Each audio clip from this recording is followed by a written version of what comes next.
लेकिन अभी तमाम जितने भी नेता बड़े हैं वो विधवा विलाप फेसबुक पे कर रहे हैं। बड़ा दुखित हैं वो लोग, लेकिन किसी ने इस पे पहल नहीं की कि वो जाम से छुटकारा कैसे मिले। सीबीआई ने अपनी दबिश बढ़ाई है और छापेमारी भी की है, तो इसे किस एंगल से देख? तो सिर्फ छापेमारी हुई है, अब इसके बाद क्या क्या होता है वो देखना चाहिए। जब आए थे तो आप भी मंच पे थे, उन्होंने कहा कि 2500 खटाखट जाएगा और गैस सिलेंडर भी 450 में मिलेगा।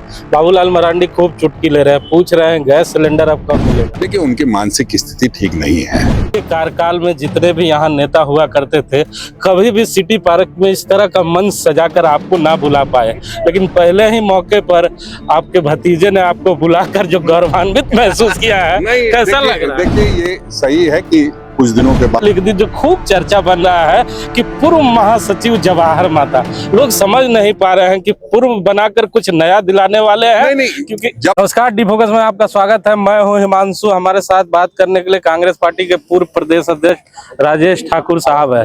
सर, बड़ा दुखद घटना गोला में घटा है और अक्सर आप भी गोला जाया करते होंगे, देखा करते होंगे कि उस जगह पे जाम लगा रहता है। लेकिन अभी तमाम जितने भी नेता बड़े हैं वो विधवा विलाप फेसबुक पे कर रहे हैं। बड़ा दुखित हैं वो लोग, लेकिन किसी ने इस पे पहल नहीं की कि वो जाम से छुटकारा कैसे मिले। नहीं, देखिए, वो जाम के अंतर्गत नहीं हुआ है, वो कुहासे के कारण हुआ है और वो जो ट्रक आ रही थी वो अनियंत्रित हो गई, उस वजह से वो घटना हुई है। जाम एक अलग मसला है। जाम के लिए निश्चित रूप से सरकार उस पर विचार कर रही होगी कि कैसे उस जाम से मुक्ति मिले। लेकिन आज की जो घटना है वो बहुत सुबह है, अहले सुबह जो है घटना हुई है। हालांकि ये भी समझ से परे है कि आज तो स्कूल बंद करने का निर्देश था, किस परिस्थिति में स्कूल बच्चे जा रहे थे, ये बहुत सारी चीजें हैं, उसको देखना समझना पड़ेगा। दुखद घटना है और हम समझते हैं कि 4 बच्चों के निधन की अभी खबर आई है। निश्चित रूप से जिन घरों पर वो घटना हुई है उनके लिए बेहद दुखद है और हम सबों के लिए। सर, आप भी बोकारो के रहने वाले हैं। कल बोकारो में सीबीआई ने अपनी दबिश बढ़ाई है और छापेमारी भी की है, तो इसे किस एंगल से देखते हैं? देखिए, हम तो इस एंगल से देखते हैं कि सीबीआई छापेमारी तो करेगी, ईडी भी करती है, लेकिन नतीजा क्या निकलता है उसको देखने की जरूरत है। इस तरह की कई चीजें होती है लेकिन उस पर फिर आगे कोई कार्रवाई नहीं होती है, तो हमें लगता है उस पर कार्रवाई होने की जरूरत है। अभी तो सिर्फ छापेमारी हुई है, अब इसके बाद क्या क्या होता है वो देखना चाहिए। हमें लगता है कि कुछ न कुछ बात रही होगी, तभी सीबीआई छापेमारी हुई है और कुछ न कुछ उनका भी उद्देश्य सही होगा और कार्रवाई होगी। बताया जा रहा है कि लगभग 3000 क्वार्टर अवैध कब्जा किया हुआ है, कई जमीन कब्जा किया हुआ है, उसके बारे में फाइलें खंगाली जा रही है। नहीं, देखिए, ये तो अगर सीबीआई को पता चला है तो ये भी दुखद है। अब तक कहाँ थी? जब कब्जा होता है तब तो कोई देखता नहीं है, और अब जो इस स्थान पर होंगे उनके यहाँ जरूर कार्रवाई होगी। जो ये पिछले 20 वर्षों से सिलसिला जारी है, तो कब्जा किस तरह का कब्जा है, कैसे लोगों का कब्जा है, और जो कब्जा है तो क्या सिर्फ गरीब लोगों पर कार्रवाई होगी कि जो लोग ऐसे कब्जा किए हों उन पर भी कार्रवाई होगी? अभी बहुत देखने वाला विषय है, हम देखते हैं क्या होता है। राहुल गांधी जब आए थे तो आप भी मंच पे थे, उन्होंने कहा कि 2500 खटाखट जाएगा और गैस सिलेंडर भी 450 में मिलेगा। बाबूलाल मरांडी खूब चुटकी ले रहे हैं, पूछ रहे हैं गैस सिलेंडर अब कब मिलेगा। देखिए, उनकी मानसिक स्थिति ठीक नहीं है, सदमे में है, तो इस तरह की बातें करेंगे।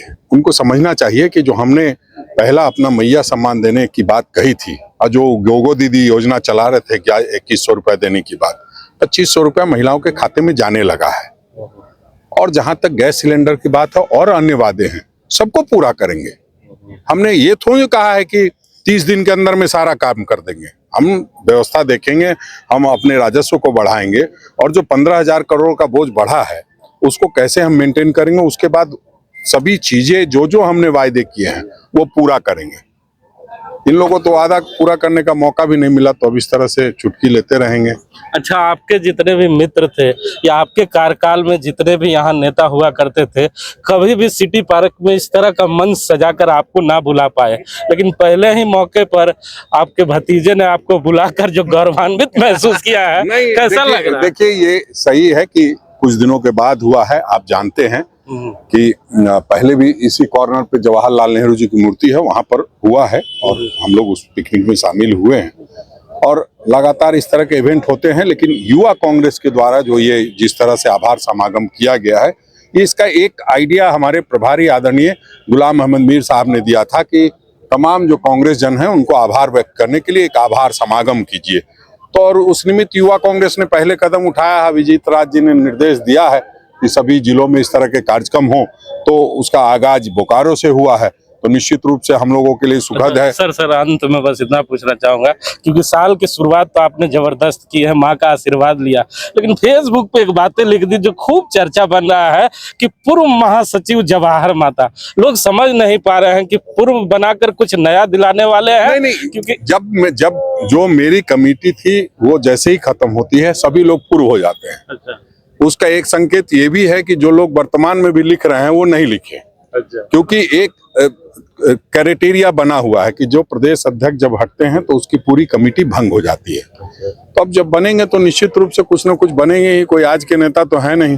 जिस तरह से मैं युवा कांग्रेस से शुरुआत करके यहाँ तक पहुंचा हूँ, उसी तरह ये भी शुरुआत करके पहुंचे हैं। देखिए आगे आगे होता है क्या।